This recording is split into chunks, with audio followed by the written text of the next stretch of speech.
Monster Racing League asks a very simple question. What happens if you take a kart racer full of combat options and remove all of the player's need to think or feel or do any of the driving? What does that then leave you with? Well, in my experience, having played a couple of hours now of Monster Racing League, it leaves you with a game that feels like it's missing all of the driving elements, and it feels quite painful the longer that you play it. And whilst I applaud a game trying to look at making kart races accessible for a much wider audience, I don't necessarily think this is the best way to have gone about doing it. In Monster Racing League, you pick a monster to start off with, and they get randomly assigned 3 different weapons out of a selection of about 9 or 10. These are your standard fare from kart racers, such as missiles, mines, shoves, like pulses out, that kind of thing.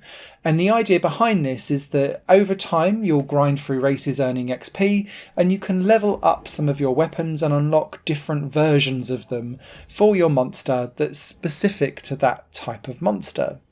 You can, of course, then purchase more monsters through the XP system as you go, and they'll have different randomly assigned 3 weapons as they go. So you can kind of customize your weapons for your monster as you go. So it could be that you spend some of your time making those power-ups quicker to harness, or you make them stronger, or you could choose to ignore all of that and focus on improving your base stats for your vehicle, such as turning angle, turning speed, acceleration, and top speed.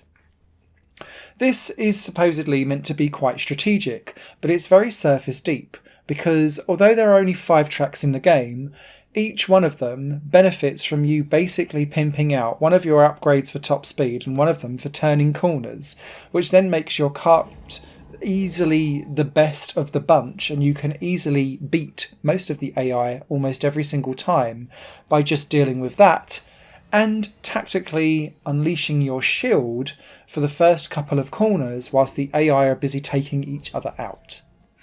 The strategy, which reminds me quite similar to Onrush when that came out from Codemasters, another game that billed itself as a racer but had nothing to do with racing, is all about when do you deploy your attack and when do you deploy your defence. And whilst this will have no doubt some more fun with other players playing online together, the AI are largely quite aggressive, and so they'll just fire out all of the different weapons all the time and not necessarily think about defending for themselves. So all you need to do is survive the first couple of corners, and then you get enough of a gap over the AI to just coast it round and wait to the finish. Because there are only 5 tracks, some of the races are over in 50 seconds, some are over in 2.5 minutes, but the XP grind is slightly slower than perhaps those 5 tracks give you the longevity for, and so you'll be spending an hour leveling up your monster easily so that you can then get a plethora of different strategic options, which are then undermined by the fact that the AI just spam their attacks, and if you press your shield at the right time you can kind of get away from most of them up front straight away.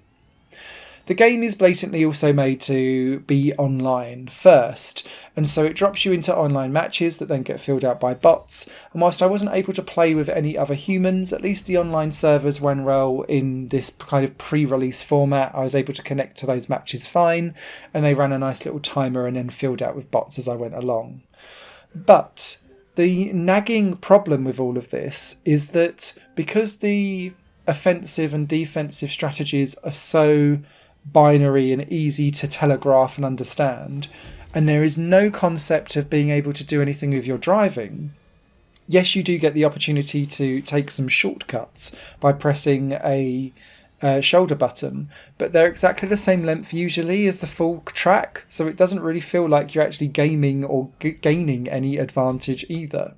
So it all kind of feels a little bit like we're here and we're watching a game autoplay itself, and I don't really feel invested or connected to the gaming experience at all. And once again, it's one of those games that's decided that it's going to wear a racing skin but not actually let you do the racing, and I feel like this was the wrong way to go about doing accessibility for all in a racing game. I think this game would have been better if it was just a one button press and release and made it almost like a Scalextrics trying to get round corners, that kind of thing. That would have felt a little bit more engaging and a little bit more hands-on for a player. This feels too hands-off for me, and as a result I can't recommend it because I was utterly bored after the first hour, and whilst I appreciate this is probably for a much younger audience, I don't see them particularly engaging with this either because it is too hands-off for its own good.